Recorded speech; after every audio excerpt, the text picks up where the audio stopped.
World Service Africa editor Mary Harper joins me here in the studio. Mary, who would have thought that the 2015 African Union Summit would be filled with so much drama? Absolutely. I mean, this summit was meant to highlight the situation of women on the continent. It was meant to discuss crises in Burundi, in South Sudan, Islamist violence across the continent, and instead there's been this tremendous drama, almost like a movie that we've been watching over the last few hours of Omar al-Bashir. Will he or won't he be arrested? And now he's slipped out and he's on his way to Khartoum.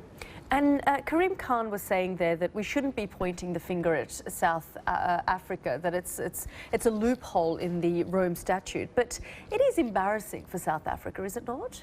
I mean, South Africa is a signatory to the court, and South Africa has an obligation, because it's a signatory, to arrest President Omar al-Bashir and hand him over to the court.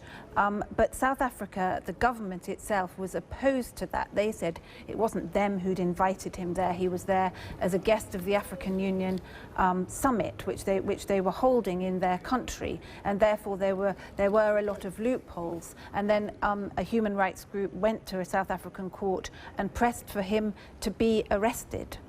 Just give us a little bit of background on Omar al-Bashir. There's so many allegations here against him.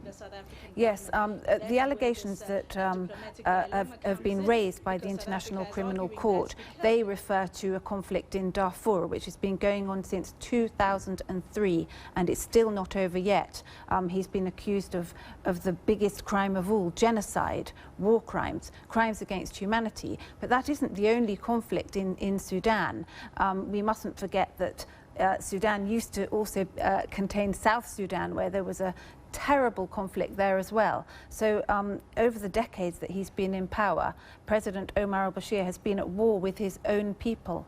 And millions of people have died and been made homeless. And of course, in 2011, South Sudan was created because of all these wars. Exactly, yes. I mean, they were at war for years and years. And South Sudan, to this day, which is still affected by civil war, blames President Omar al-Bashir's government for fomenting conflict in the new country. And also at the same time in the west, in Darfur, conflict is continuing. You get these militias on horseback, on camelback, going in, raiding villages, massacring people, and they are said to be allied to President Omar al-Bashir's government.